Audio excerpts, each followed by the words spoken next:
Hey beautiful people, kama una old twist zako na bado hauko tayari kuzifumua, basi hii video ni kwa ajili yako. Nina wiki 4 toka nimesuka twist hizi, lakini nimegundua njia rahisi sana ya kuzipa muonekano mpya kabisa. Unachohitaji ni hold maximum jelly, kitana pamoja na hairband kwa ajili ya kushikilia nywele kipindi unasuka. Hakuna haja ya kusuka upya wala hakuna gharama kubwa. Tazama jinsi twist zangu zinavyogeuka kutoka old to fresh and new look. Ni rahisi sana. Naomba fuatilia hii video kuanzia mwanzo mpaka mwisho. Kama unavyoona, kitana ni muhimu kwa nacho kwa ajili ya kutengeneza mistari yako. Unajua ukiwa na nywele ambayo mistari imenyooka unaonekana very perfect and elegant. Kwa hiyo kama unavyoona hapo, ninakata mistari ambayo ya old one kwa ajili ya kutengeneza a new style. Apply gel yako, maximum gel, natumia Arsan gel. Napenda kwa sababu nanukia it's like a bubble gum. Kwa hiyo uta apply then naweza ngasemaje, utazimold. Okay, this process called mold. Unazipekecha. Oh my god. Am I? Okay. So unavyoona,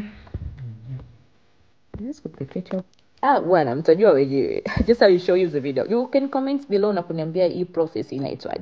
Lakini the way inavyofanya ndio unatakiwa ufanye kwenye nywele zako ili upate huo muonekano ambao mimi nimeupata. Umeona hizo old twist ambazo ziko huku, afu mwanzo new one look.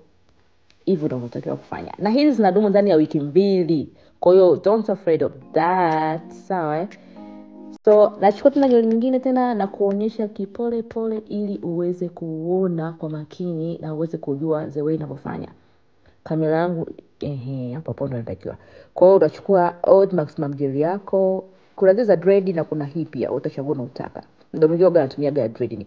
It's like my regular routine. Huwa nafanya hivi for the old twist kwa sababu now I have natural hair. Kwa hiyo sipendi sana kuzimanipulate like kila mwezi. Napenda ngao tuzifike wiki 6 au wiki 7 then ndo nifumue. Let me remind you, hapo nimetoka kuosha nywele zangu kwa kutumia shampoo. I will show you I think on my next video. Natumia Tresemme product, Cantu product, natumia na hair mayonnaise kwa ajili ya ku make protein treatment. So welcome. Kama wewe unahitaji kujifunza kuhusu masuala ya nywele, kutunza nywele, ngozi, I'll be there for you. Subscribe katika channel yangu ya Facebook kwa sababu nitakuwa na a lot of video for you guys. Pia na channel yangu ya Safari Braces. Kama ukienda YouTube kaangalia, there's a lot of things there. Utajifunza vitu vingi kuhusu urembo pamoja na braces. Unajua mimi na vyuma vya meno nanyosha meno yangu.